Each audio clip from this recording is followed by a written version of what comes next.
विद्यार्थी मित्रांनो, तुम्ही इयत्ता पहिलीपासून गणित ह्या विषयाचा अभ्यास करता. पहिलीमध्ये बेरीज, वजाबाकी, अंक ओळखणं या गोष्टी, दुसरीमध्ये बेरीज, वजाबाकी या गोष्टी शिकला. पुढं गेल्यानंतर तुम्ही गुणाकाराची क्रिया शिकला. त्याच्या पुढे गेल्यानंतर भागाकाराची क्रिया. म्हणजे तुम्हाला गणितामध्ये ह्या मूलभूत क्रिया आहेत. बेरीज, वजाबाकी, गुणाकार आणि भागाकार शिकला. ते शिकत असताना सुद्धा तुम्हाला काही वेगवेगळ्या आकृत्या त्या गणिताच्या पुस्तकामध्ये पाहायला मिळतात. आणि त्या आकृत्या म्हणजे कोणत्या? रेषा असेल, रेषाखंड असेल, रेषाकिरण असेल, कोन असेल, त्रिकोण असेल, चौकोन असेल, वर्तुळ असेल किंवा काही घनाकृती असतील ह्या आकृती. परंतु या 8वीपर्यंत आपण एकाच पुस्तकात अभ्यास करतो. पण इयत्ता 9वीला गेल्यानंतर तुम्हाला त्या गणिताच्या पुस्तकाचे 2 भाग झालेले पाहायला मिळतात. त्यातला पहिला भाग म्हणजे गणित भाग 1 आणि दुसरा भाग म्हणजे गणित भाग 2. तर गणित भाग 1 मध्ये त्यालाच आपण बीजगणित किंवा अंकगणित असं आपण म्हणतो. आणि दुसरा भाग गणिताचा भाग 2 म्हणजे त्याच्यामध्ये भूमिती या विषयाचा संदर्भित सर्व गोष्टी त्यामध्ये दिल्या. आता प्रश्न निर्माण करतो, विभाजन का केलं गेलं? तर अभ्यासाची व्याप्ती वाढत गेली असता तुम्हाला त्या सर्व गोष्टीचं ज्ञान व्हावं म्हणून हे 2 भाग केले. आता भाग 2चा आपण विचार करू. भाग 2 म्हणजे भूमिती. भूमिती म्हणजे काय? तर त्याची फोड आपण अशा पद्धतीने करू शकतो. भू अधिक मिती. भू म्हणजे जमीन आणि मिती म्हणजे मोजमाप. जमिनीचं मोजमाप करण्यासाठी जे शास्त्र तयार झालं त्यालाच भूमिती असं म्हणतात. कारण जमिनीचं मोजमाप करण्यासाठी आपणाला जमिनीचे वेगवेगळे आकार असतात. वेगवेगळे त्रिकोणाकृती जमीन असते, चौकोन असते, चौकोनाच्या वेगवेगळ्या प्रकारच्या स्वरूपात असते, वर्तुळाकृती असते. ह्याचं मोजमाप करण्यासाठी आपणाला हे शास्त्र अवघड. मग ह्या शास्त्राचा आपणाला पूर्ण अभ्यास करायचा असेल तर आपणाला त्यामध्ये भूमितीमधील मूलभूत संबोधापासून त्याची सुरुवात केली पाहिजे. आता भूमितीमधील मूलभूत संबोध म्हणजे काय? ते संबोध की उदाहरणार्थ भूमितीतील मूलभूत संबोध म्हणजे बिंदू, रेषा, प्रतल हे जे आहे ते मूलभूत संबोध आहे.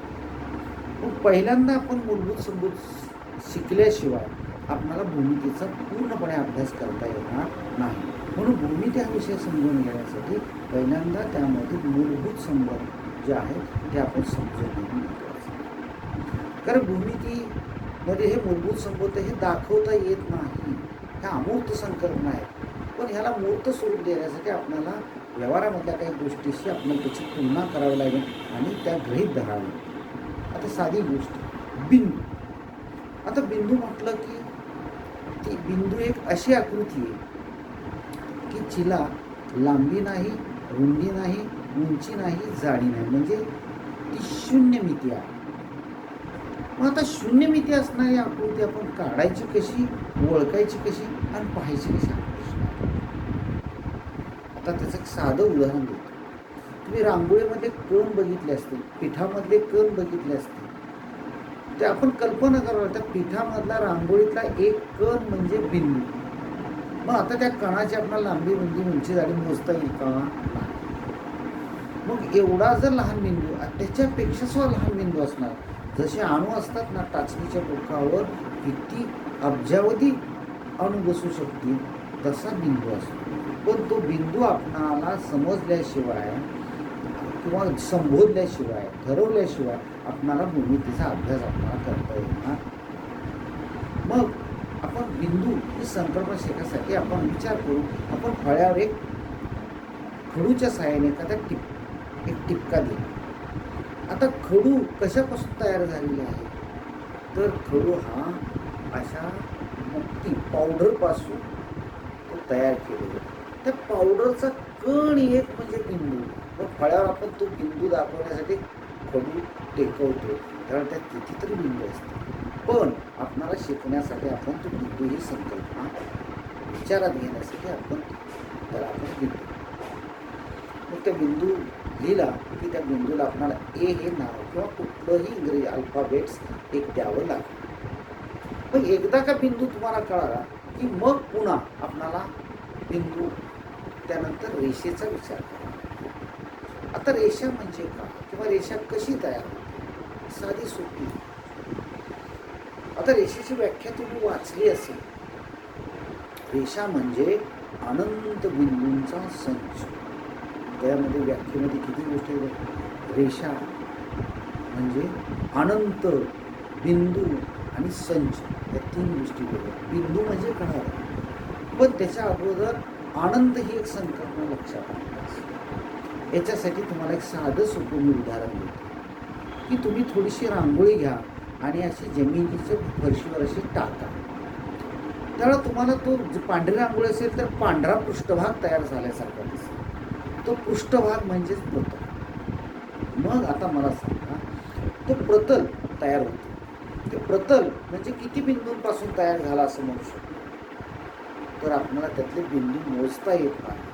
म्हणजेच ती जे बिंदू आहेत ते बिंदू अनंत आहेत की ज्याची गणना करता येत नाही, जे मोजता येत नाही, मोजणं अशक्य आहे, त्याला आपण अनंत म्हणतो. मग असे अनंत बिंदूंचा संच म्हणजे रेषा. पण हे आता कसं विचारूया?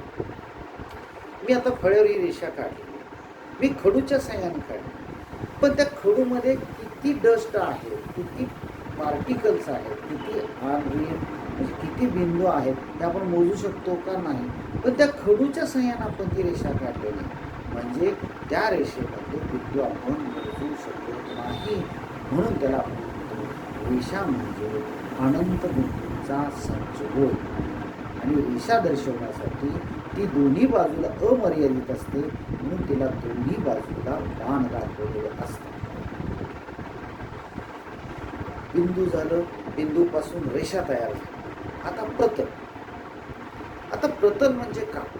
प्रतल म्हणजे एक सपाट पृष्ठभाग. आता तुम्हाला बघा की रांगोळी तुम्ही घेतली एका चाळणीमध्ये टाकून जर असा खाली फरशीवरती पृष्ठभाग तयार केला तर तुम्हाला म्हणता येईल की हे प्रतल आहे. मग वेगवेगळ्या रंगाने आपण हे पृष्ठभाग तयार करू शकतो. मग हे पृष्ठभाग किती बाजूला लांबवू शकतो? तर 4ही दिशाला आपण हे पृष्ठभाग लांबवू शकतो आणि अनंतापर्यंत लांबवू शकतो. म्हणजे 4ही बाजूस अमर्यादित सपाट पृष्ठभागास आपण प्रतल सुद्धा म्हणू शकतो. सपाट पृष्ठभाग. आता आपली भिंत असेल, भिंतीला प्लास्टर केलेलं असतं. त्या प्लास्टरमध्ये काय काय असतं?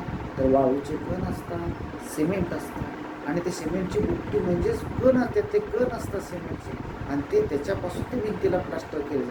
म्हणजे ती भिंत बनवताना अनंत बिंदूंपासून ती बनवलेली आहे आणि त्यामुळे तो एक पृष्ठभाग तयार होतो. त्याला म्हणायचं प्रतल. म्हणजे बिंदू कळाला, रेषा कळाली आणि प्रतल.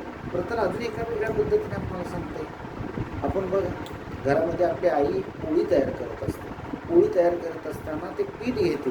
आता पीठ म्हणजे किती बिंदू आपण सांगू शकतो का? नाही. ते पाण्यामध्ये त्याची कणिक तयार केली जाते आणि जेव्हा पोळपटावर घेऊन त्याच्यावर लाटणं फिरवलं जातं आणि त्या लाटण्यापासून एक प्रतलाचा आकार सपाट पृष्ठभाग तयार होतो. त्याला सुद्धा आपण प्रतल म्हणू शकतो. म्हणजे प्रतल एकदम साधं आणि सोपं आपल्याला समजायला सोपं हे उदाहरण. कारण जे खातो प्रतलाला भेटतो पण ते आपण खातो. तर बिंदू, रेषा आणि प्रतल म्हणजे असं सुद्धा म्हणता येईल, बिंदू चालला किती होते रेषा आणि रेषा लोळली किती होतं प्रतल. अशा पद्धतीने ह्या भूमितीमधल्या ह्या मूलभूत संबोध हे 3 पहिल्यांदा लक्षात आले की मग आपण त्याच्या पुढं जातो.